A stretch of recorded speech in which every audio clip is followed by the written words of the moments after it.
KPRC2 News begins right now with breaking news.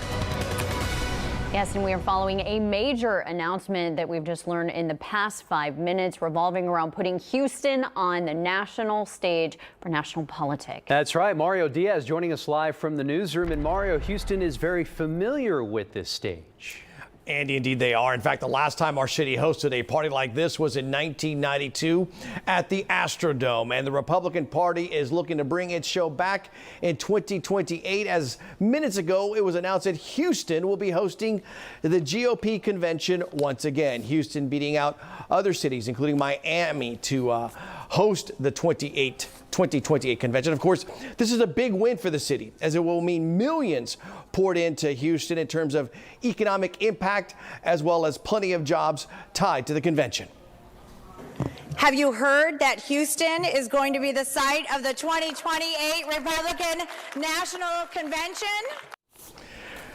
Yeah, you could tell there that everyone was excited when they made that announcement there. It was kind of as if the secret was pretty obvious when people walked into the room. You had the state of Texas flags behind the stage. But again, this is a significant win for the city of Houston. As we have known in the past, they have been attempting to land the Democratic National Convention as well as the GOP convention. And Mayor Sylvester Turner has made it very clear when it comes to hosting a convention in the city of Houston, it's not about politics. It's about the city in terms of bringing jobs and money into the city of Houston. But guaranteed, the week of the 2028 convention, say that 10 times real fast, it's going to be all about Republicans here in H-Town.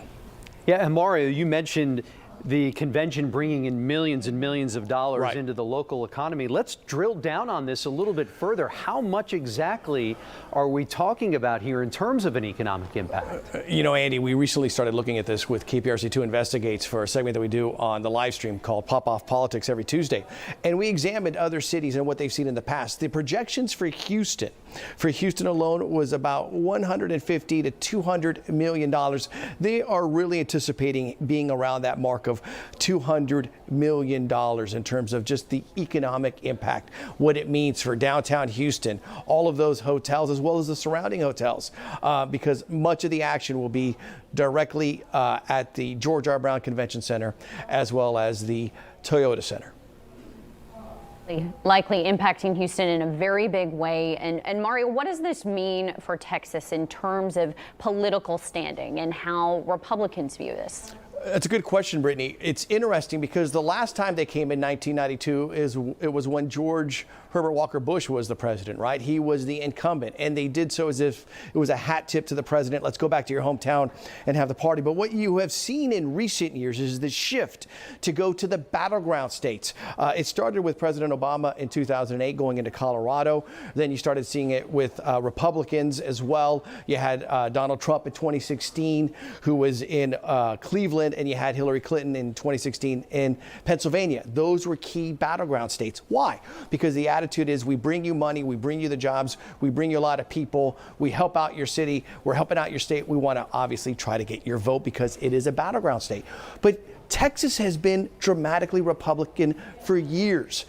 Houston, of course, is the Democratic big blue dot in our state. So it's intriguing now as to how they're viewing this. Let's say we're going into Houston. It is a Republican state, but we are treating this Democratic city as the host city. So it's intriguing to see this viewpoint because if you ask most people, Texas isn't technically a battleground state, but by 2028, it could be viewed as very much a battleground state with the way our population has been shifting in recent years and growing. It certainly will be an interesting dynamic moving forward. Mario Diaz, appreciate you breaking it all down for us. We'll have more on the significant announcement throughout the day, both here on the air and online at click2houston.com.